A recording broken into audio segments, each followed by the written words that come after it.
Lady Bird Johnson left a visible legacy on America through her tireless work for nature. She was an environmental leader, encouraging Americans to embrace and appreciate the beautiful nature around them. Claudia Alta Taylor was born in Karnak, Texas, to the wealthy owner of a 65,000-acre cotton plantation and general store.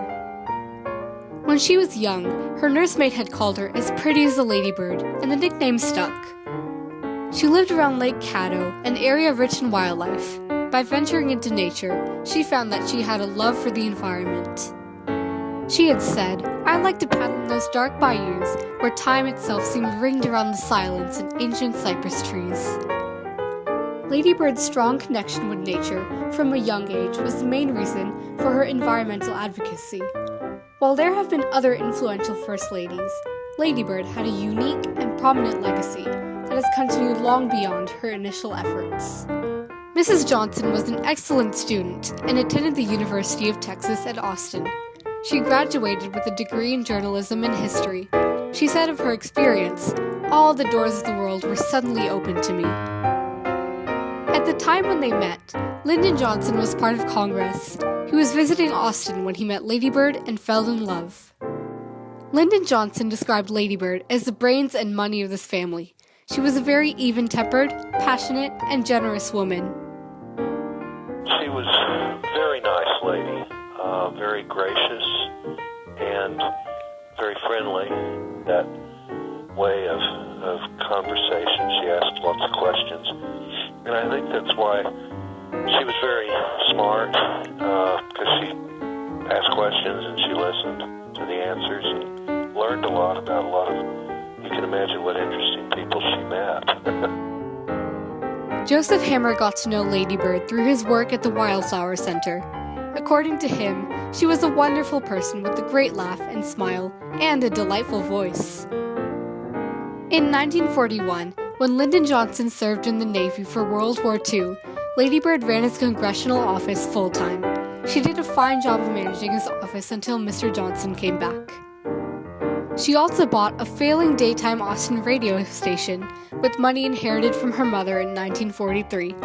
With her background in journalism and tireless personality, she brought the station success.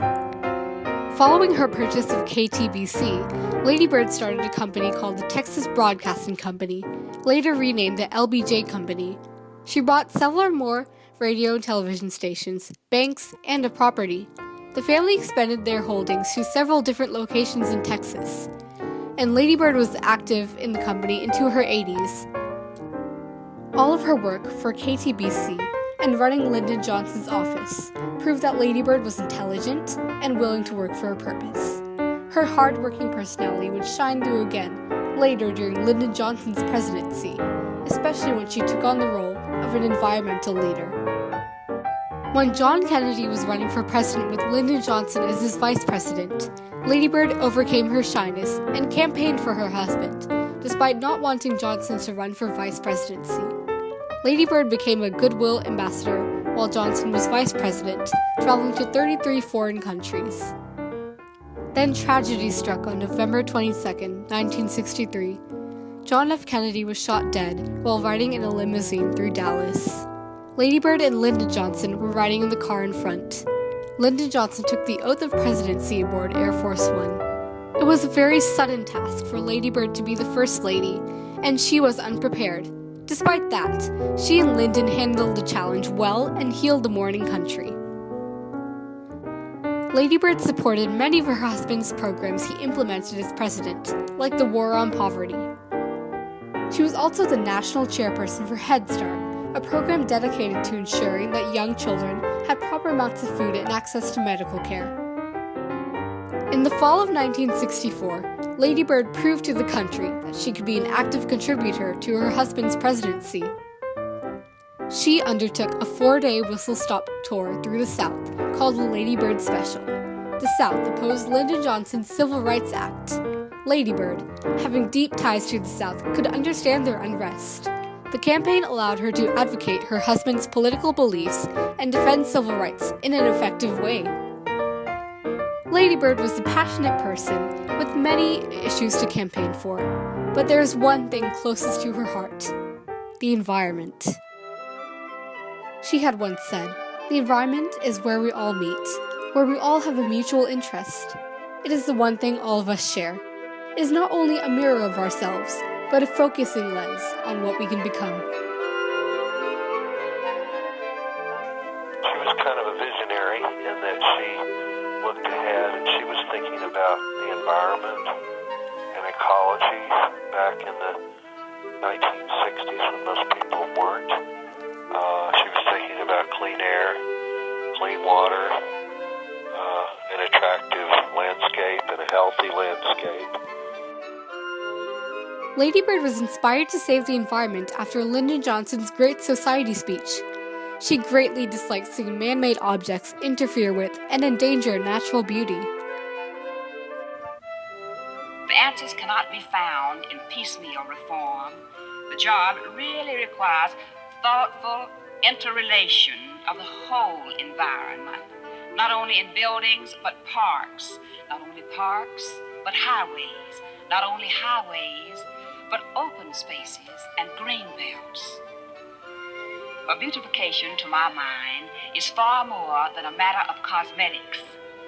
To me, it describes the whole effort to bring the natural world and the man-made world into harmony, to bring order, usefulness, delight to our whole environment. And that, of course, only begins with trees and flowers and landscaping. She often made a connection between ugliness and crime. More beautiful surroundings but happier people, leading to better societies and less crime.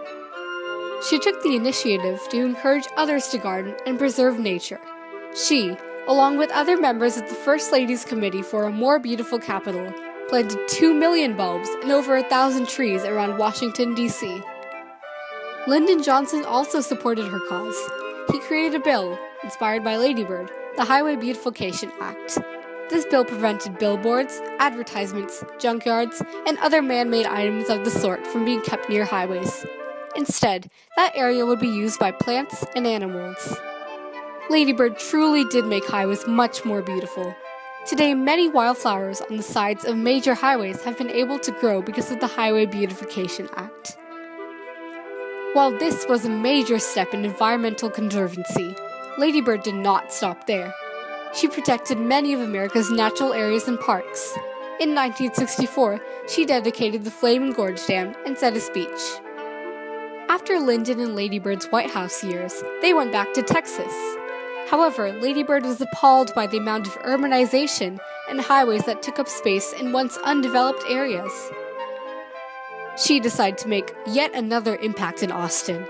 Lady Bird spent 5 years on a project, Austin's Town Lake, now named Lady Bird Lake in her honor. She turned a junkyard into a beautiful trail with some of Texas's finest wildflowers. Finally, at 70 years of age, she started the National Wildflower Research Center in Stonewall, Texas. The center is devoted to educating the public on natural beauty. Lady Bird donated $10 million to the center for research on native plants. I think she has changed society today. The whole idea of native plants, things that are indigenous to a region, has taken hold across the country, and people didn't even think about those things even 20 years ago, much less 50 years ago. Lady Bird, it was she, and it was her influence who got all the beautiful wildflowers planted along our highways. And Mrs. Johnson did think that not only were those things good for the environment, they were good for the soul. Lady Bird was definitely successful in her efforts to promote environmental protection and to get citizens involved. She was able to accomplish this through her strategic and diligent nature and her lifelong passion for the environment stemming from her childhood. Lady Bird left a great legacy on America. Her tireless passion for the environment helped preserve America's natural treasures. She is the reason why so many people can enjoy the beauty of nature today.